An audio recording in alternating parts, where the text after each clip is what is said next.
Hello दोस्तों, स्वागत है आपका हमारे YouTube channel RD star mathematics and science में। आज हम लोग लेके चलते हैं कक्षा 10 का प्रथम चैप्टर। आज हमारी पहली क्लास है और आपको हमारे YouTube channel RD star mathematics and science पर कक्षा 9, 10, 11 और 12 की मैथमेटिक्स की सभी कक्षाएं क्रमबद्ध रूप से मिलती रहेंगी। यदि आप हमारे चैनल पर नए हैं तो चैनल को सब्सक्राइब कीजिए और ज़्यादा से ज़्यादा शेयर कीजिए। तो आज हम लोग बात करेंगे कक्षा 10 का पहला चैप्टर क्या है। फर्स्ट नंबर है वास्तविक संख्या।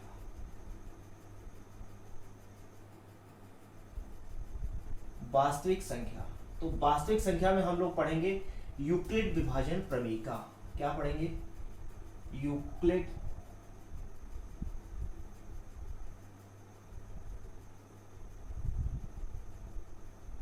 विभाजन प्रमेय का।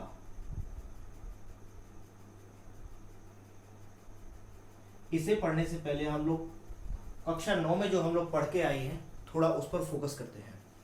तो कक्षा 9 में हम लोगों ने पढ़ी थी संख्या पद्धति, जो कक्षा 9 का पहला चैप्टर है संख्या पद्धति। तो संख्या पद्धति में हमने संख्याएं सब पढ़ी थी। प्राकृतिक संख्याएं क्या होती हैं, पूर्ण संख्याएं क्या होती हैं, पूर्णांक क्या होते हैं, परिमेय संख्याएं क्या होती हैं, अपरिमेय वास्तविक संख्याएं, ये सभी संख्याएं हमने पढ़ी थी। तो सबसे पहले हम लोग प्रारंभ करते हैं प्राकृतिक संख्याओं से। देखिए प्राकृतिक संख्या क्या होती है, जो भी हम काउंटिंग करते हैं, ठीक है ना, 1 से लेके 2, 3, 4, 5 इस तरह से जो भी हम काउंटिंग करते जाते हैं वो सभी क्या होती है? प्राकृतिक संख्या। 1, 2, 3, 4 से लेके आपकी ये इन्फिनाइट तक जाती है, अनंत तक जाती है, ठीक है, अनंत तक जाती है। फिर उसके बाद आ जाती है आपकी पूर्ण संख्या। पूर्ण संख्या में क्या आ जाता है, जैसे अभी तो हमारे पास मान लीजिए 3 मार्कर हैं, 2 मार्कर रहेंगे, 1 मार्कर रह गया। अब हमारे पास कुछ भी नहीं है, ठीक है ना, कोई मार्कर नहीं है। तो हम कोई नहीं मार्कर है इसे प्रदर्शित कैसे करेंगे, यानी कि हमारे पास 0 मार्कर है, शून्य मार्कर है, तो इसे प्रदर्शित हम करते हैं किससे? शून्य से। तो यहाँ पर सिर्फ प्राकृतिक संख्याओं में क्या ऐड हो जाएगा? शून्य ऐड हो जाएगा, ठीक है ना, शून्य ऐड हो जाएगा। ठीक, इसके बाद देखिए शून्य और सेम वही संख्याएं जो हमने प्राकृतिक संख्याओं में ली थी। तो कहने का मतलब पूर्ण संख्याएं क्या होती हैं? सभी प्राकृतिक संख्याएं, उनमें हम 0 ऐड कर देंगे तो हमारी कैसी हो जाएंगी? संख्याएं पूर्ण संख्याएं हो जाती हैं, ठीक है। इसके बाद आता है पूर्णांक। तो गणित में जितना अंदर जाते जाएंगे, जितनी डीपली समझते जाएंगे, उतनी चीजें नहीं आती जाएंगी। जैसे यहाँ पर सबसे पहले हमें इन संख्याओं के बारे में पता था 1, 2, 3, 4। फिर जब हमें लगा कि हमारे हाथ में कोई मार्कर नहीं है, ठीक है, तो उसे प्रदर्शित कैसे करेंगे? तो उधर उसे प्रदर्शित करने के लिए हमने क्या किया? 0 ले आए। फिर उसके बाद अब हमें पूर्णांक, तो पूर्णांक में क्या हो जाता है? पूर्णांक में जो पूर्ण संख्याएं होती हैं इसमें सभी माइनस की संख्याएं भी ऐड हो जाती हैं। तो देखिए एक बार पूर्ण संख्याएं लिख ली, 1, 0, 1, 2, 3, 4 और इनफिनिट तक, ठीक है। ये सभी इधर चलेंगे तो धनात्मक हो रही हैं, यहाँ चलेंगे इसमें सिर्फ माइनस संख्या जुड़ जाती है। माइनस का 1, माइनस का 2, माइनस का 3, माइनस का 4, ठीक है। और ये आपकी इनफिनाइट, माइनस के इनफिनाइट तक जाती है, ठीक है। इधर आपका प्लस का इनफिनाइट और इधर आपका माइनस का, ठीक है। जिधर जैसे इस साइड पे आपकी अनंत तक जाती है, उसी तरह इस साइड पे अनंत तक जाती है। लेकिन शर्त क्या है? यहाँ पे देखिए माइनस होती जा रही है, 0 से बाईं ओर आपकी संख्या कैसी हो रही है? माइनस हो रही है, ऋणात्मक हो रही है, और 0 से दाईं ओर कैसी हो रही है? धनात्मक हो रही है। तो पूर्णांक क्या हो जाते हैं? आपकी सभी धनात्मक एवं सभी ऋणात्मक संख्याएं एवं 0, जो ये 0 है ये ना ही धनात्मक होता है और ना ही ऋणात्मक होता है, ठीक है। इसे उदासीन कह सकते हैं, ठीक है, ना ये धनात्मक होता है और ना ही ऋणात्मक होता है। इसके बाद अब आते हैं परिमेय संख्या। सबसे मेन चीज ये परिमेय संख्या और अपरिमेय संख्या होती है। परिमेय संख्या क्या होती है? किताबों में हम लोग लिख के देखे होंगे P/Q। P/Q, जिस संख्याओं को हम P/Q के रूप में लिख सकते हैं वो संख्याएं क्या होती हैं? परिमेय संख्याएं। और जिन्हें नहीं लिख सकते हैं वो क्या हो जाती है? आपकी अपरिमेय संख्या। ठीक है, पी स्मॉल बनाएंगे, वो क्या हो जाएंगी, अपरिमेय संख्याएं, जिन्हें हम पी अपॉन क्यू के रूप में नहीं लिख सकते हैं, वो आपकी कैसी हो जाएंगी,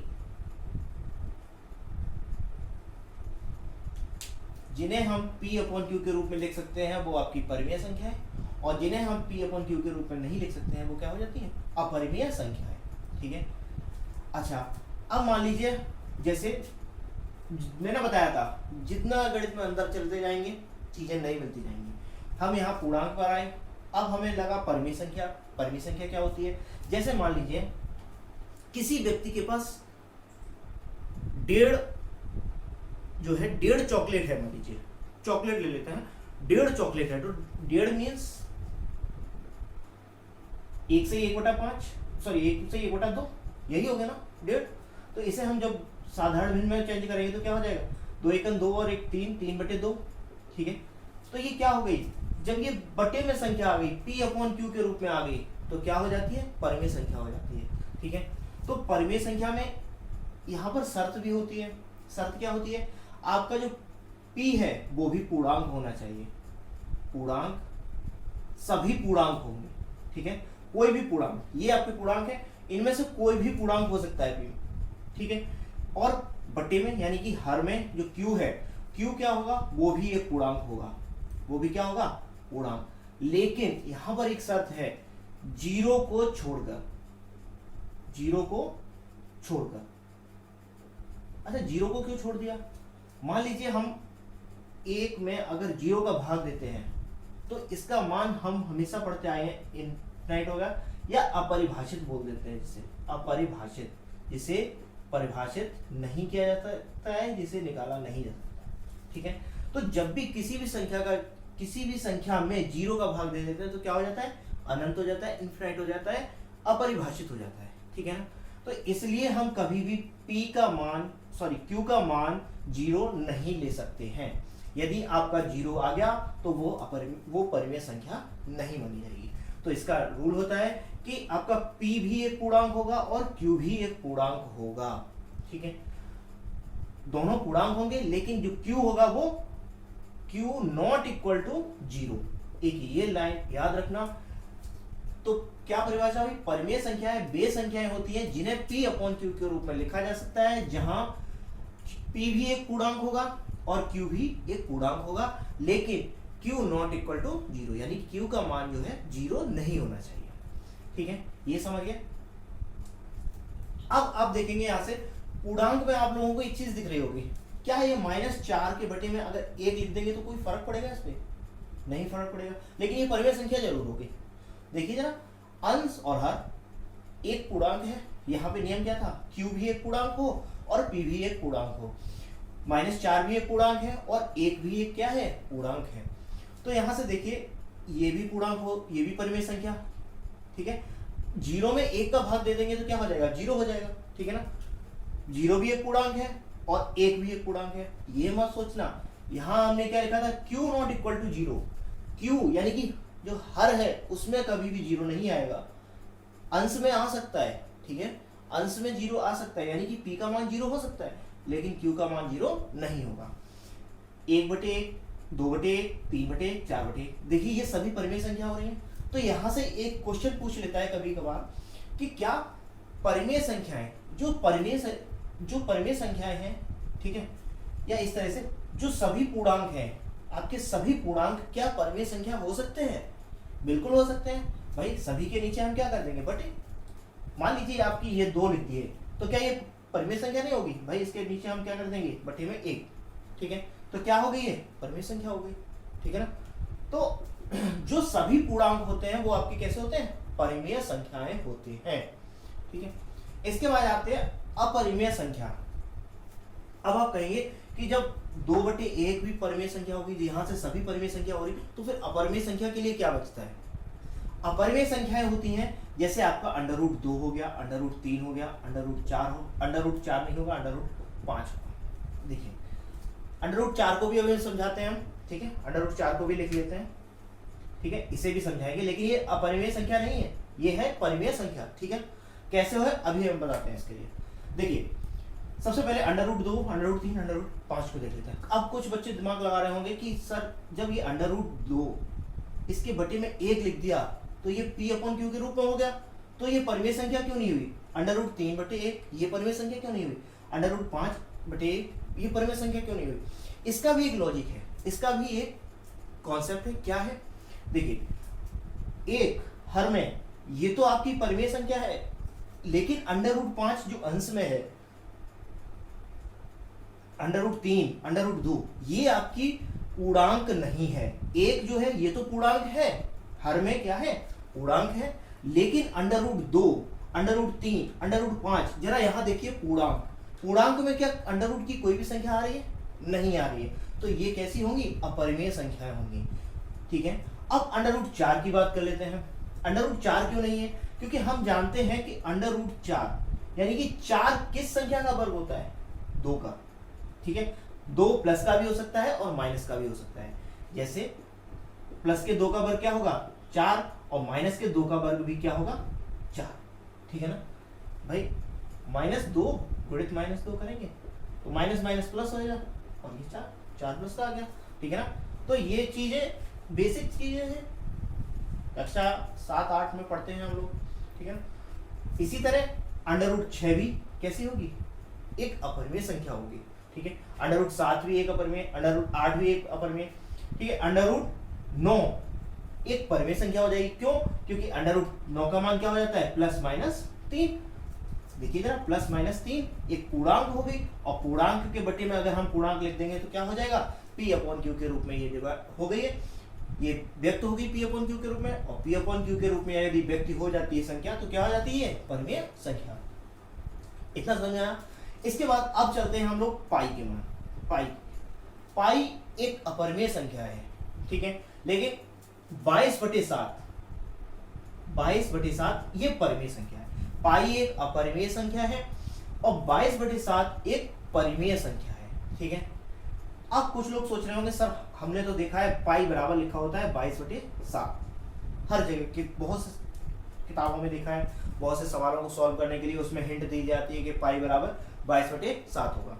लेकिन एग्जैक्ट जो वैल्यू होती है पाई की वो लगभग होती है 22/7, ना कि करेक्ट 22/7 होती है। ठीक है, जो पाई का मान होता है वो लगभग होता है, ये लगभग का सिंबल है। ठीक है ना, ये लगभग का सिंबल है। ठीक है, तो जो पाई का मान होता है वो 22/7 के लगभग होता है, ना कि करेक्ट 22/7 होता है। ठीक है, इसलिए पाई कैसी होती है? एक अपरिमेय संख्या होती है। इसे भी एक डीपली जो अभी आप लोग देखेंगे कुछ दिन में, 1 या 2 दिन में मैं 9th क्लास में एक वीडियो बनाऊंगा संख्या पद्धति पर, उसमें पाई पर डीपली चर्चा करेंगे।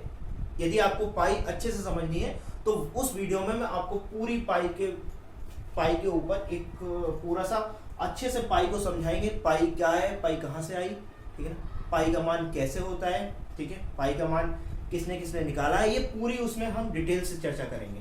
ठीक है, अभी चूंकि हमारे लिए इतनी जरूरी नहीं है यूक्लिड विभाजन में पाई पर चर्चा करने के लिए, इसलिए अभी हम लोग पाई पर ज्यादा डीपली नहीं जाते हैं। ठीक है, 22/7 जो पाई का एग्जैक्ट वैल्यू नहीं होता है, याद रखेंगे।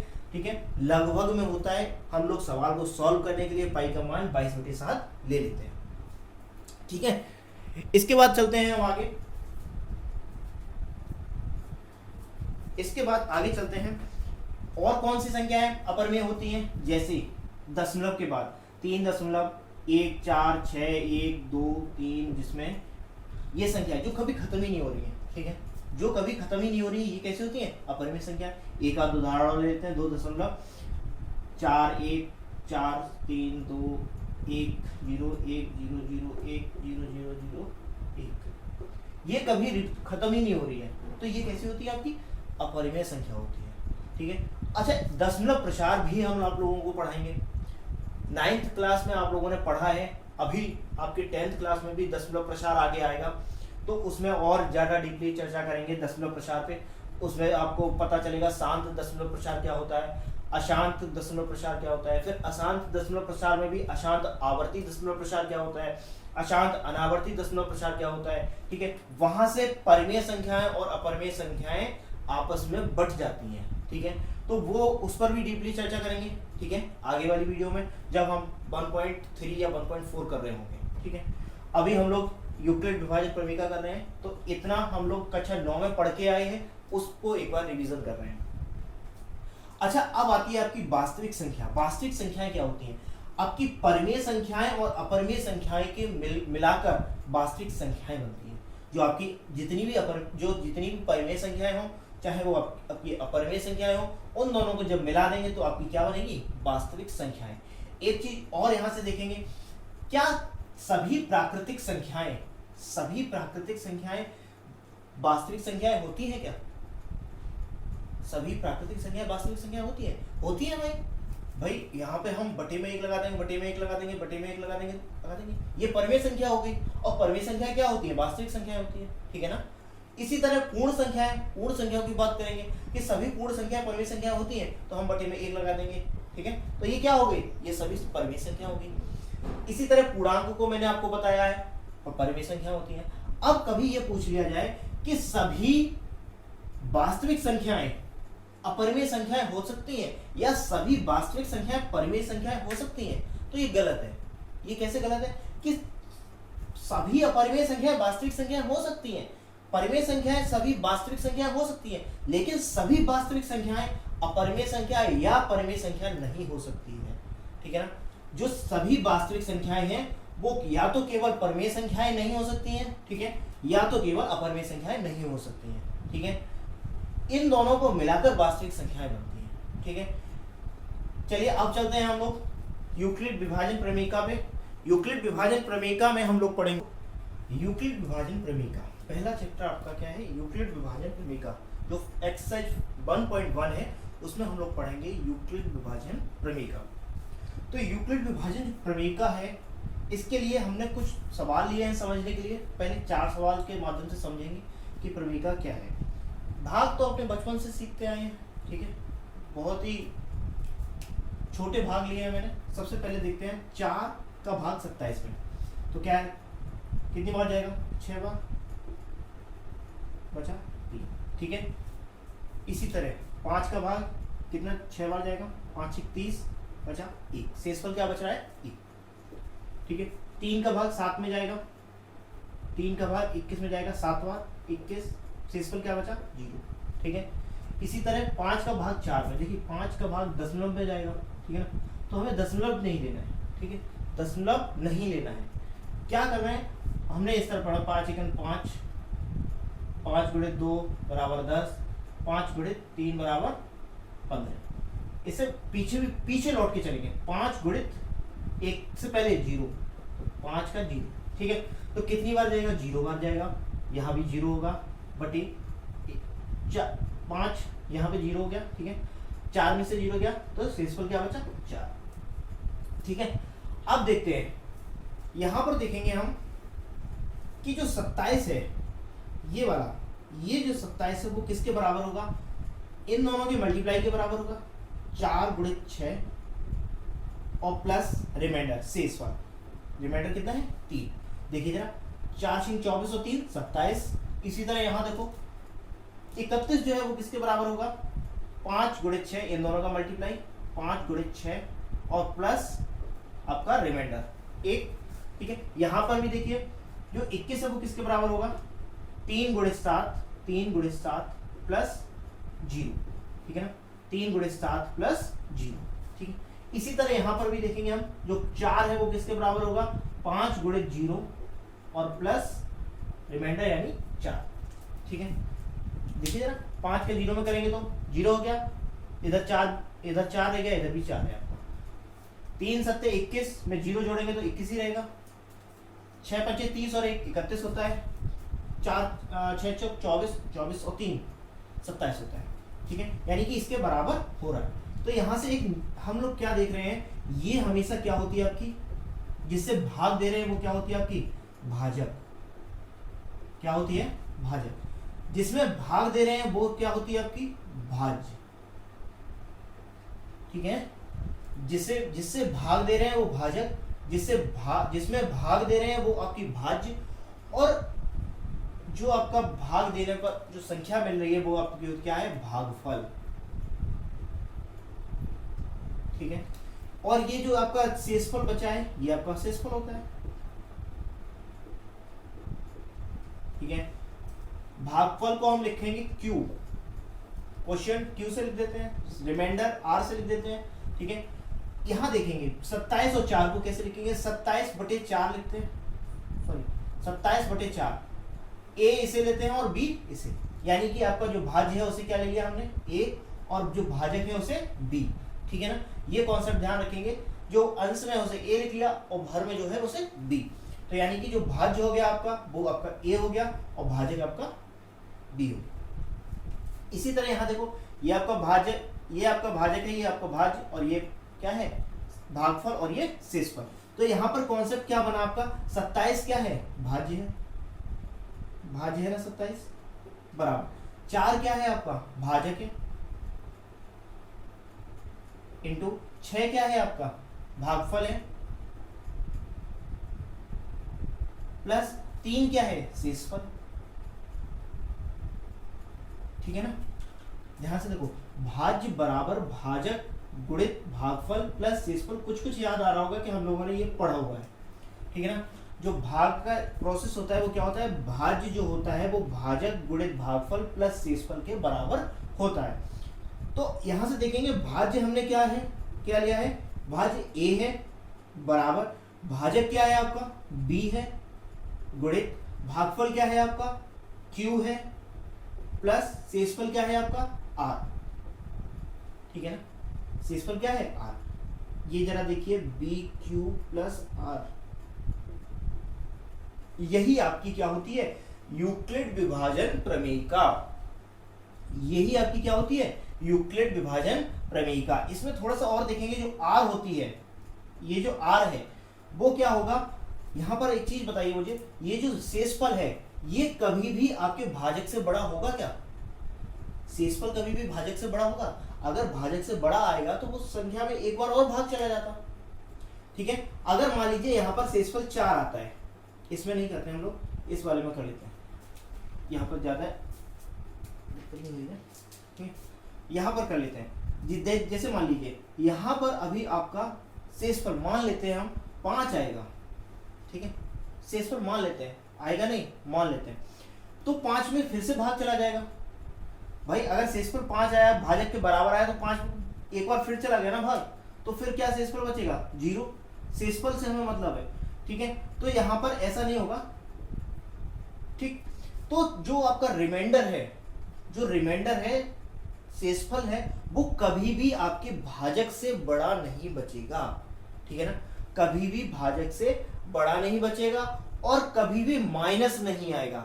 जो आपकी माइनस संख्याएं होती हैं पूर्णांक में, जो आपकी माइनस होती हैं 0 से बाईं ओर होती हैं, उनमें कभी भी नहीं जाएगा। जो शेषफल होगा ना ही वो माइनस की संख्याएं होंगी और ना ही आपसे बी जो आपका भाजक है इससे बड़ी होगी।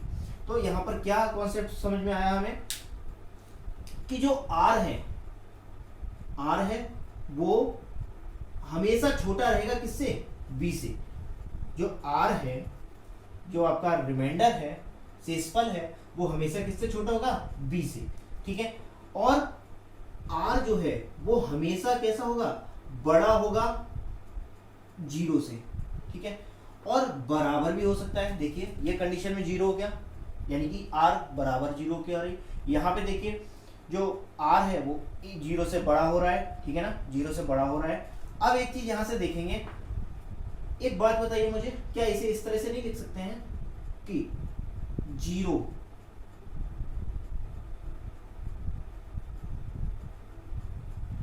आर जो है वो 0 से बड़ा और बराबर भी हो सकता है। ये जो होता है इसका बहुत ही अच्छे से आप लोग समझे होंगे। क्या समझे होंगे, मैं आपको बहुत ही बेसिक वाली चीज बता रहा हूं। जिधर इसका मुंह खुला होगा उधर संख्या बड़ी होगी और जिधर इसका मुंह बंद होगा उधर संख्या छोटी होगी। तो जो आर है वो 0 से बड़ा होगा, क्योंकि नीचे बराबर भी लगा हुआ है, ठीक है। तो ये संख्या जो है आर जो है वो 0 के बराबर और 0 से बड़ा हो सकता है। लेकिन बी से कैसा रहेगा, छोटा, क्योंकि आर कैसा है छोटा, आर की तरफ इसका मुंह बंद है, यानी कि आर कैसा हो गया, छोटा हो गया, और बी कैसी होगी, बड़ी होगी। यही आपकी यूक्लिड विभाजन प्रमेयिका होती है, जो मैंने यहां पर लिखा है। क्या है, किन्हीं पूर्णांक ए व बी के लिए, किन्हीं पूर्णांक ए व बी के लिए दो पूर्ण संख्याएं Q व R इस प्रकार विद्यमान है। पूर्ण संख्याएं, यहां पूर्णांक क्यों नहीं लिया गया? क्योंकि मैंने आपको बताया है कि जो ये भागफल होगा, भागफल ये आपकी माइनस में नहीं जाएगा, माइनस की संख्या में नहीं जाएगा। आपका शेषफल है ये भी माइनस की संख्या में नहीं जाएगा। और पूर्णांक में क्या आ जाते हैं? सभी माइनस भी आ जाते हैं, सभी प्लस भी आ जाते हैं। ठीक है, तो जो क्या लिखा है, किन्हीं पूर्णांक ए व बी के लिए दो पूर्ण संख्याएं Q व R इस प्रकार विद्यमान है कि A बराबर BQ प्लस R, जहां R जो है वो 0 से या तो बड़ा हो सकता है या 0 के बराबर हो सकता है, लेकिन B से हमेशा कैसा रहेगा? छोटा रहेगा। ठीक है, उम्मीद है दोस्तों ये वीडियो आपको समझ में आई होगी। यूक्लिड विभाजन प्रमेयिका का थोड़ा सा स्टार्टिंग बिंदु हमने लिया था आज, तो यूक्लिड विभाजन प्रमेयिका में थोड़ा सा हमने आज आप लोगों को समझाया है। इसके बाद हम लोग कल एक्सरसाइज 1.1 में प्रवेश करेंगे। ठीक है, और वहां पर यूक्लिड विभाजन के प्रमेयिका द्वारा कुछ सवाल दिए जाएंगे। ठीक है, उन्हें हम सॉल्व करेंगे। अच्छा, हम लोगों ने एक चीज और देख लेते हैं, मासा। एक थोड़ा सा और देख लेते हैं, मासापा हम लोगों ने लेकिन बहुत अच्छे तरीके से सीखा था। ठीक है, किस तरीके से सीखा था? जैसे भाग विधि से मासा। ठीक है, भाग विधि से मासा कैसे लेते हैं? जैसे 9 और 27 का मासा लेना है, यानी कि HCF, मासा नहीं कहेंगे, HCF कहेंगे। ठीक है ना, थोड़ा सा अजीब शब्द लग जाता है मासा, है ना, राजस्थान में मासा बोलते हैं। ठीक है, दादी को शायद बोलते हैं, दादी को या मम्मी को मासा बोलते हैं। ठीक है, तो यहाँ पर क्या है, हम लोग HCF बोलेंगे। ठीक है ना। अच्छा, अब देखिए यहाँ पर आपका 9 और 27 का मासा HCF लेना है। ठीक है ना, मासा याद रहता है, HCF लेना है। तो क्या करेंगे, हमने क्या पढ़ा था, भाग विधि से HCF कैसे लेते थे? भाग विधि से जो भी छोटी संख्या है उसका हम भाग दे देंगे बड़ी संख्या में। तो छोटी संख्या 9 है, बड़ी संख्या 27 है, तो 9 का भाग हम 27 में दे देंगे। ठीक है, 9 का भाग 27 में दीजिए, कितनी बार जाएगा? 9 तिया 27, शेषफल क्या हो गया? 0। तो यहां पर आपका जो भाजक है यही आपका क्या हो गया? जब शेषफल 0 हो जाए तो वहीं पर आपका भाजक जो है वो आपका क्या हो जाता है? HCF। ठीक है, अब मान लेते हैं हम क्या, एक और संख्या ले लेते हैं 12 और 14 का। ठीक है, 12 और 14 का HCF लेते हैं। तो 12 और 14 का HCF थोड़ा सा बिगाड़ देते हैं,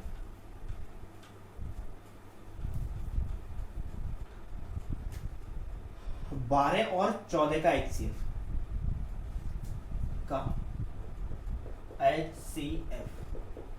हम लोग भाग विधि ध्यान रखेंगे। ठीक है, गुणनखंड विधि छोटे थे तब सीखते थे, अब हम लोग भाग विधि देखेंगे। तो भाग विधि में क्या है, 12 का भाग, क्या मैंने बोला था, छोटी संख्या का भाग बड़ी संख्या में दे देंगे। 12 का भाग 14 में दे दीजिए। ठीक है, तो कितनी बार जाएगा? 12 का भाग 14 में एक बार जाएगा, 12, शेषफल क्या बचा? 4 में से 2 गया, 2 बचेगा। ठीक है, अब यहां से ध्यान से देखना, एक ही बार में पुरानी जो चीजें हैं, पुरानी जो कॉन्सेप्ट है वो एक ही बार में आपको याद आ जाएंगे। क्या करते थे, जो आपका शेषफल बचा है उसे हम भाजक मानकर जो पहले वाला भाजक था उसमें भाग दे देते हैं, यानी कि पहले वाले भाजक को हम भाज्य बना लेंगे। ठीक है, और जो अभी शेषफल बचा है उसे हम क्या बना लेंगे? भाजक। तो यहां से देखिए क्या होगा, 2 का भाग 12 में दीजिए, 6 बार जाएगा, 2 6 12 होता है भाई, शेषफल क्या आ गया? 0। तो ये जो आपकी आखिरी वाला भाजक है ये आपका क्या हो जाता है? HCF। ठीक है ना, तो जो आपका 2 है वो क्या हो गया? HCF, यानी कि 12 और 14 का HCF क्या आया? 2। ठीक है, ये विधि हमने पढ़ी है। इसके बाद हम लोग यूक्लिड विभाजन प्रमेयिका द्वारा HCF ज्ञात करना, ठीक है, ये चीजें सीखेंगे एक्सरसाइज 1.1 में। ठीक है ना, एक्सरसाइज 1.1 में हम लोग सीखेंगे HCF यूक्लिड विभाजन प्रमेयिका के द्वारा ज्ञात करना। यूक्लिड विभाजन प्रमेयिका कोई नया शब्द जरूर है, लेकिन कोई भी ज़्यादा परेशानी वाला शब्द नहीं है। हम लोग इसे पढ़े हैं ना, इसी से हमारी यूक्लिड विभाजन प्रमेयिका आएगी। बस थोड़ा सा इसमें कॉन्सेप्ट चेंज हो जाएगा और आपको यूक्लिड विभाजन प्रमेयिका आ जाएगी। बहुत ही सरल चीज़ है। मिलते हैं कल, और कमेंट में आप लोग ज़रूर बताइएगा कि हमारी वीडियो कैसी लगी आपको। और यदि आप हमारे चैनल पर नए हैं तो चैनल को सब्सक्राइब कीजिए, शेयर कीजिए और हमारी वीडियोस को लाइक कीजिए। धन्यवाद। मिलते हैं कल अगली वीडियो में एक्सरसाइज 1.1 लेकर। तब तक के लिए